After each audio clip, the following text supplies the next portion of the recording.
All right, so in this video, we are going to cover the other side of the European industrial process and ask ourselves, why didn't industrialization happen on the continent?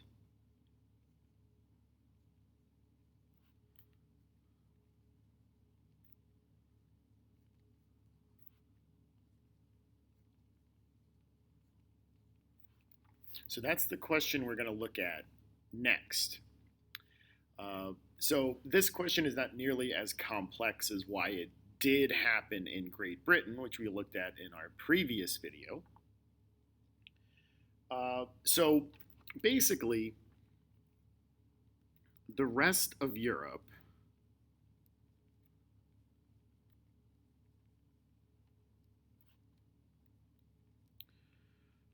was not nearly as friendly to innovation or entrepreneurship.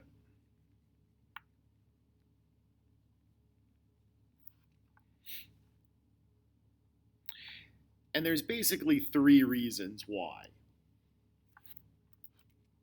First,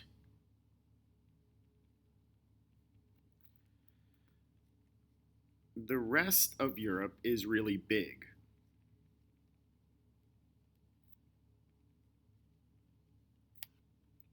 And it's simply harder to move things around.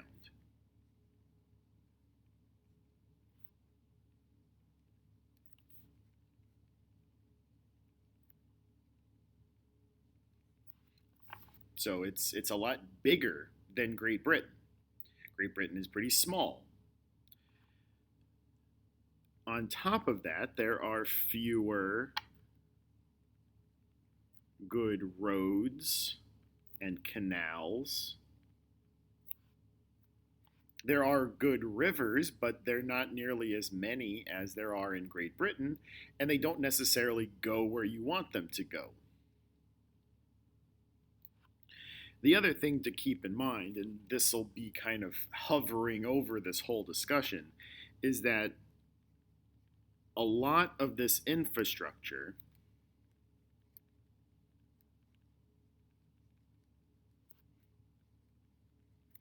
was destroyed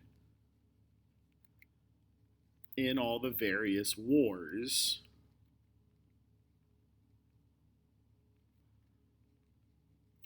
of the 1700s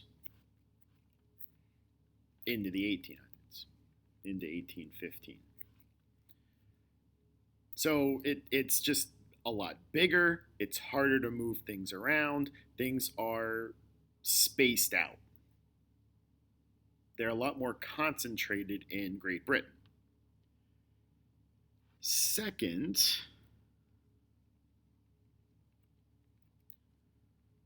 the governments on the continent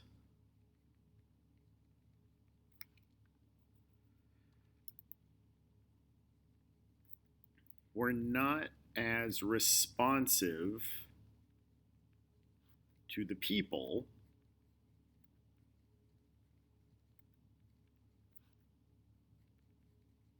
or as it was in the United Kingdom. In the United Kingdom, the government was fairly responsive to the needs of the people through Parliament. Parliament could bring the needs of the people to the government and they could act on them. Other governments were not nearly as representational. I mean, if we just go back to look at the extreme example, if we look back at France, it took massive popular action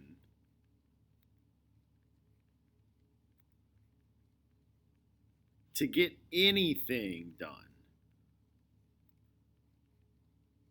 And after the French Revolution, that's where we find ourselves again. So after 1815 and Napoleon is gone, France is back where it started.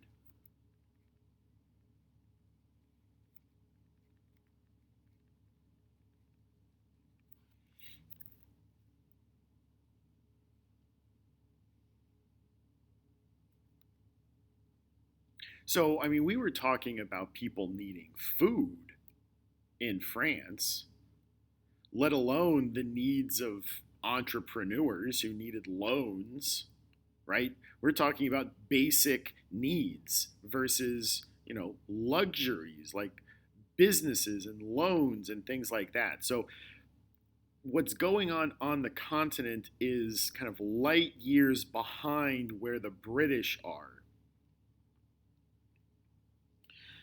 The third reason is something that we haven't really talked too much about, and that's the power of medieval guilds.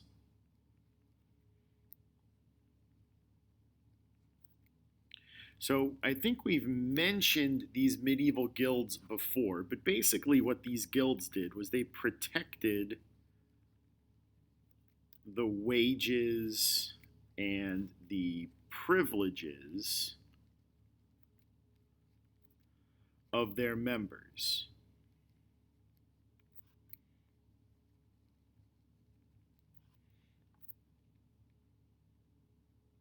Now, for our purposes in talking about industrialization, these guilds were very conservative. The guilds were very conservative. They resisted all kinds of changes.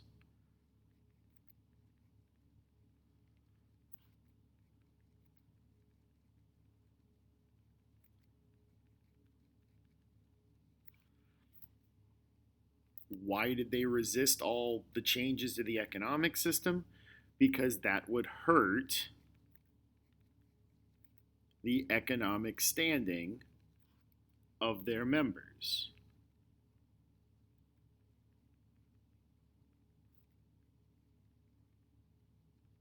So they didn't want to industrialize because that would hurt their members.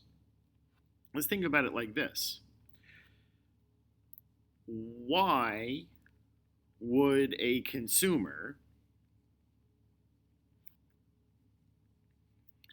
buy an expensive item made by an artisan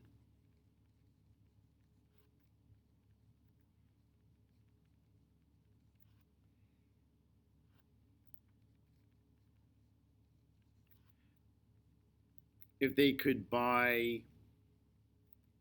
the same item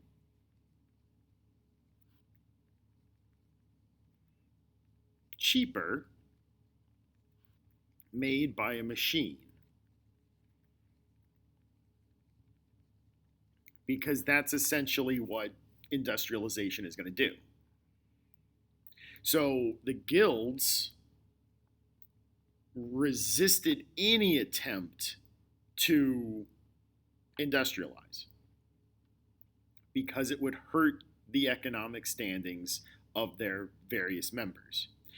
And these guilds are going to be some of the roadblocks to industrialization. They're also going to be political roadblocks down the line, but we'll worry about that more when we get to the political side of the Industrial Revolution.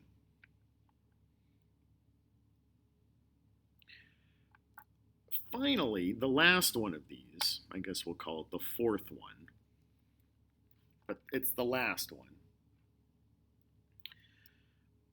Europe had been rocked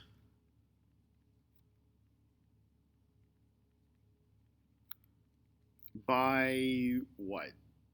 About, let's say, 60 years of almost constant war.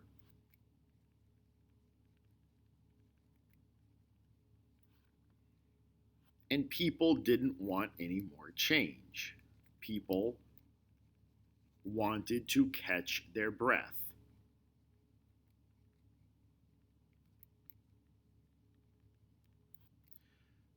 So, just in general, progress and innovation were resisted, just in general, because people were just tired. They wanted to rest. And it's completely understandable why they wouldn't want radical economic change after 60 years of war. It makes total sense. But we've also got to remember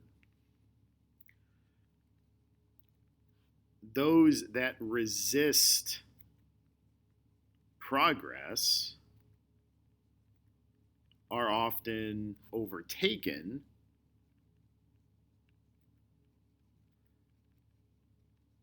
by those who don't. So even though they're tired, they shouldn't stop progressing. It's understandable why they did, but they shouldn't have stopped. So this is why we don't really see any of this stuff happening outside of Great Britain until maybe around 1815.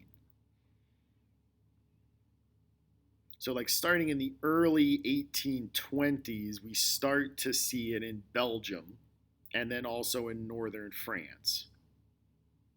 So, the next question is, if they didn't want to do it, how did they go about doing it anyway?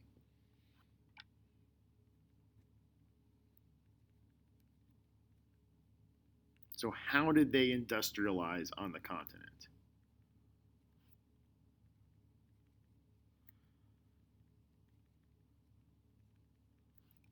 And the easy answer to this question is they just copied the British.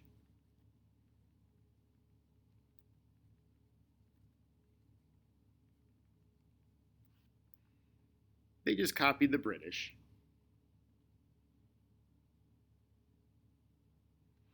And once the ideas got out, French and Belgian and eventually Prussian engineers kind of reversed engineered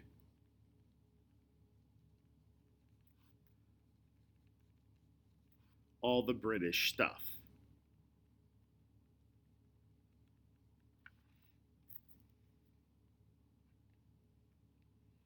Now, the big difference here, though, is that, like, the French government, we'll use the French as an example, the French government was heavily involved. Unlike what we would see in Great Britain, unlike in the UK, which was pretty much privately financed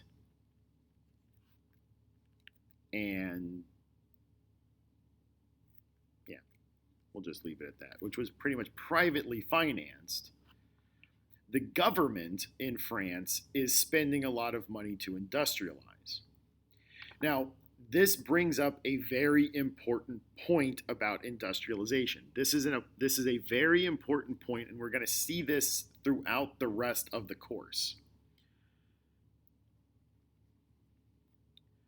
When industrialization happens,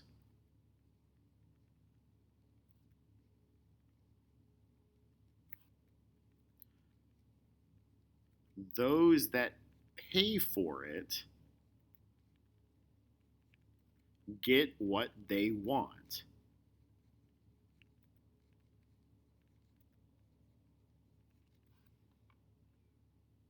So in Great Britain,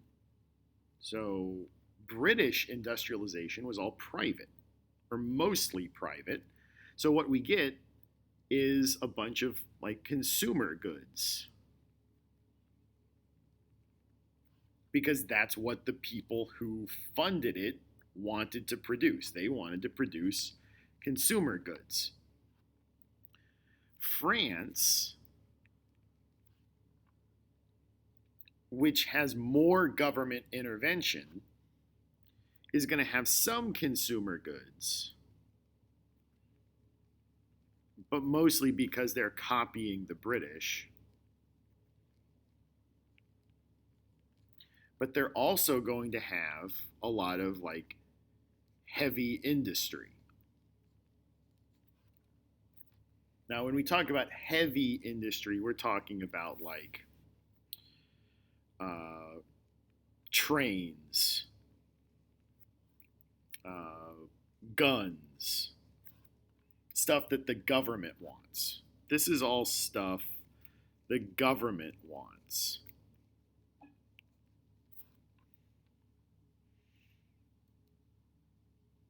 So in Great Britain, more consumer goods. In France, there are some consumer goods, but there's also quite a bit of heavy industry. And eventually, heavy industry is also going to be like the production of steel, the production of like power plants. When we start getting into the second industrial revolution and electrification. So a lot of that stuff. Now, to jump ahead of all of this stuff, because we're going to mention these guys in a minute, when we talk about Russian industrialization is almost all done by the government. So this is almost all heavy industry.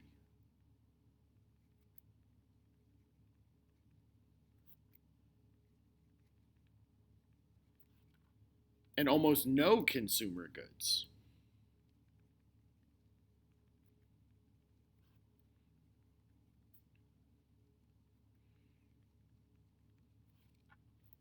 So remember, when industrialization happens, those that pay for it get what they want out of it. In Great Britain, it was almost all privately funded. So they got consumer goods because that's what those people wanted to make. In France, it was kind of a mix because there was some private funding, but there was also a lot of government funding. And in Russia, it was almost all government funding.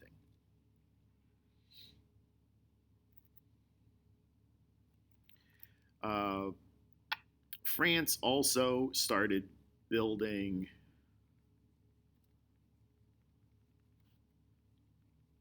a lot of roads and canals, and eventually down the road, they'll also start building a lot of railroads because, again, they're trying to copy the British model.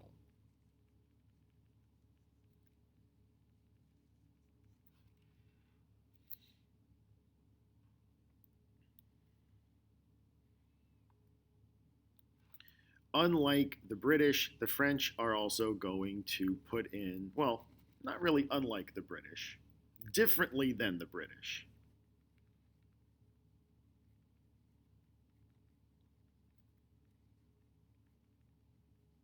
Differently than the British, we're going to see a lot of protective tariffs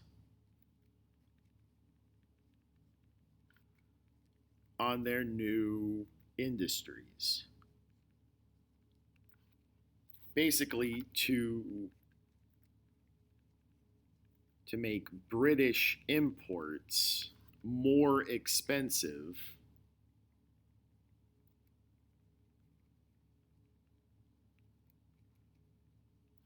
than the French products.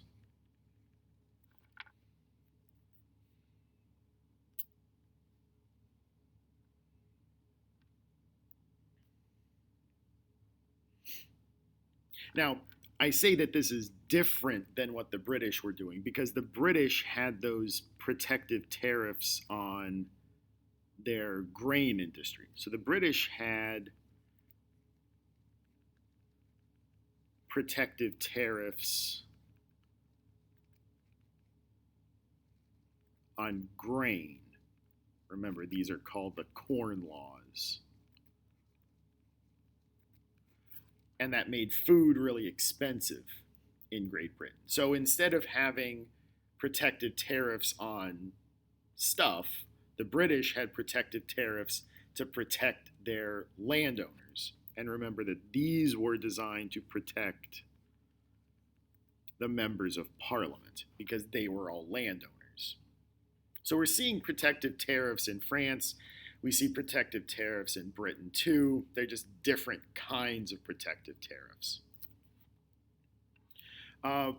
There's one more thing that I want to mention here in terms of tariffs, and I know I'm kind of jumping all over continental Europe here, because here we're going to talk about Germany for just a second. So remember, Germany doesn't exist yet. It's still a bunch of little Germanys.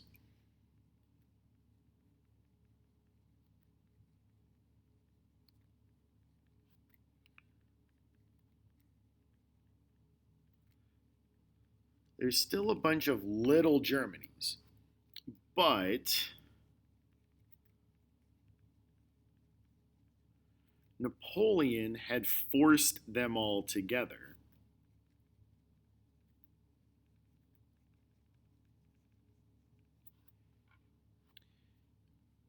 And after Napoleon was gone,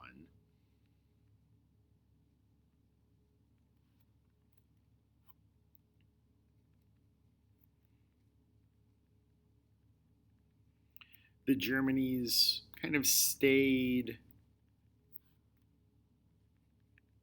close but independent. So they started to cooperate more. And one of the ways they cooperated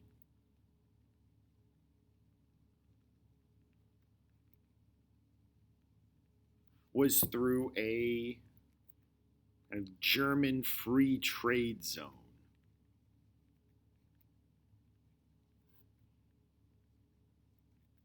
called the Zollverein.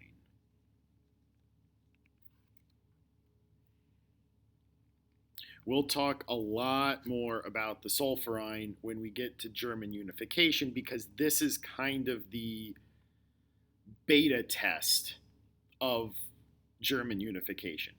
So this is kind of the very, very first go at a kind of German unification. So basically, in this free trade zone, there were no tariffs between trading between little Germanys, but they still had tariffs on trading with other countries.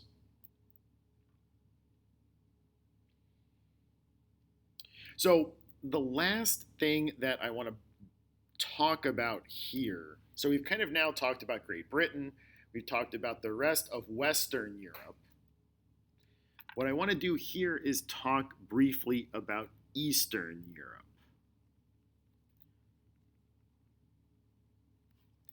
Eastern Europe is relatively easy to understand because here there is almost no industrialization.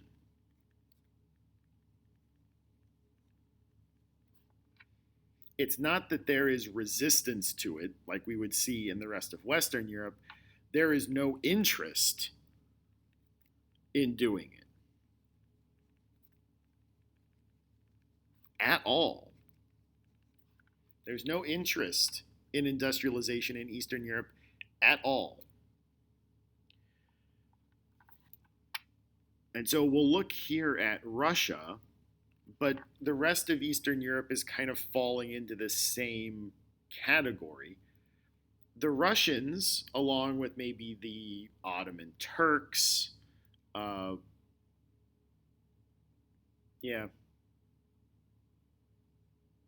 the Austrians, parts of Southeast Europe. But we're going to look at Russia here as the example. Russia was happy to remain completely agrarian. Like nothing had changed.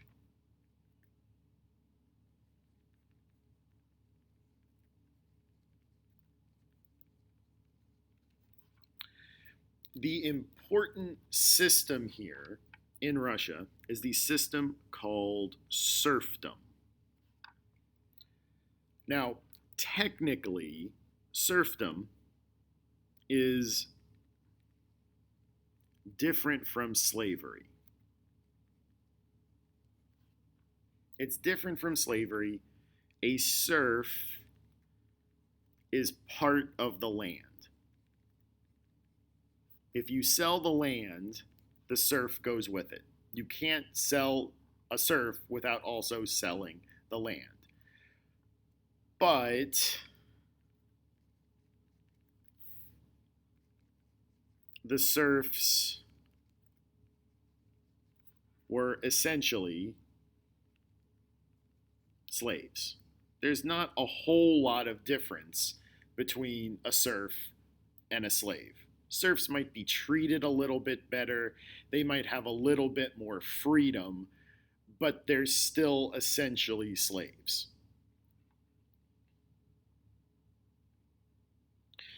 Now, the Russians were happy to keep this because it worked. It worked for them.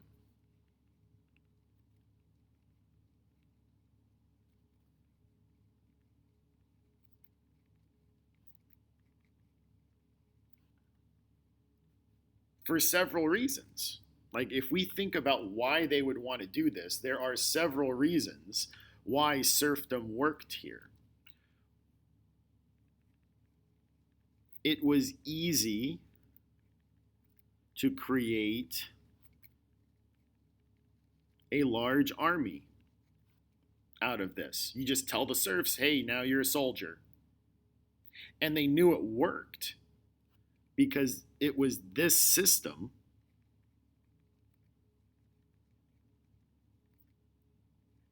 that defeated Napoleon. So they knew it worked. The Russian army just overwhelmed the French. They just had more numbers. And when they had sufficient allies in the British and the Austrians and the Prussians, they were very easily able to overwhelm the French. Also, remember, in Eastern Europe, the nobility has a lot more power. And the serfs belong to the nobles. And this was how they made money.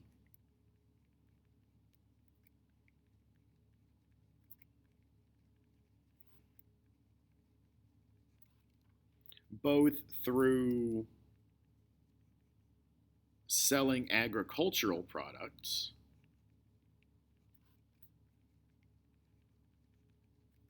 but also by mortgaging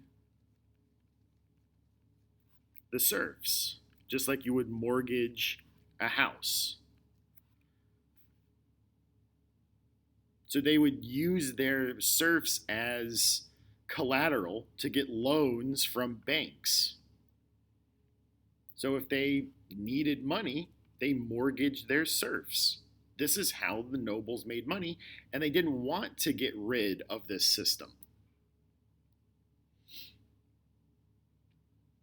Basically, in Russia, the problems that industrialization solved in Great Britain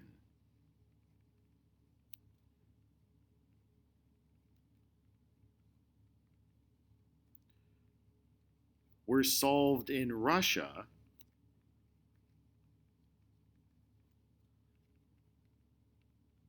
just through manpower. In Great Britain, they figured out how to make machines to process stuff faster. In Russia, they're happy to just put more and more people on the job until the job is done. Now, all of this changes, and this is going to be a big turning point in time period 3. All of this changes when Russia loses the Crimean War. Crimean War is 1856 to 1859. The Crimean War is a major turning point in time period 3, and we're going to spend probably about a whole day, maybe a day and a half on the Crimean War. So don't worry about the details of the Crimean War.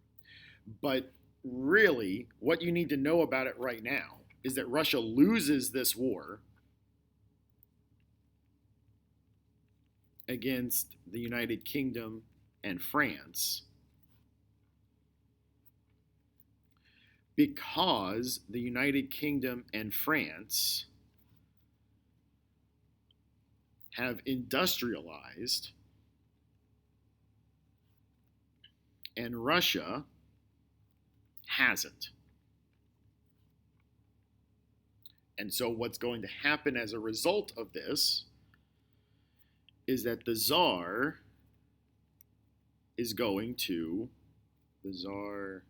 emancipates the serfs in 1861. And the goal of this emancipation was to spark an industrial revolution in Russia, just like what happened in Great Britain. Now remember, what happened in Great Britain was natural. It happened gradually. More and more people kind of gradually moved to cities to create a labor force. That happened over the course of maybe 100 years. In Russia, they want to do this overnight. And that's going to create the same kind of problems that they saw in Great Britain, which we'll turn to when we get to the social side of this, except they are compounded because it's all happening within a decade as opposed to a century. So instead of sparking an industrial revolution in Russia, it's just going to spark a regular revolution in Russia. And you can trace the Bolshevik Revolution, which will happen during World War I, all the way back to this in 1861. So I'm going to stop there. I know I've thrown a lot at you, and we've kind of gone all over Europe, jumping all over the place. In our next video, we're going to look at the Second Industrial Revolution. So once we kind of get the textile thing under control, textiles and railroads, we kind of hit a wall, and another spark of industrialization is going to happen around the 1850s. And that's what we're going to look at in our next video on the Second Industrial Revolution. So until then, this is Mr. Nissen signing off.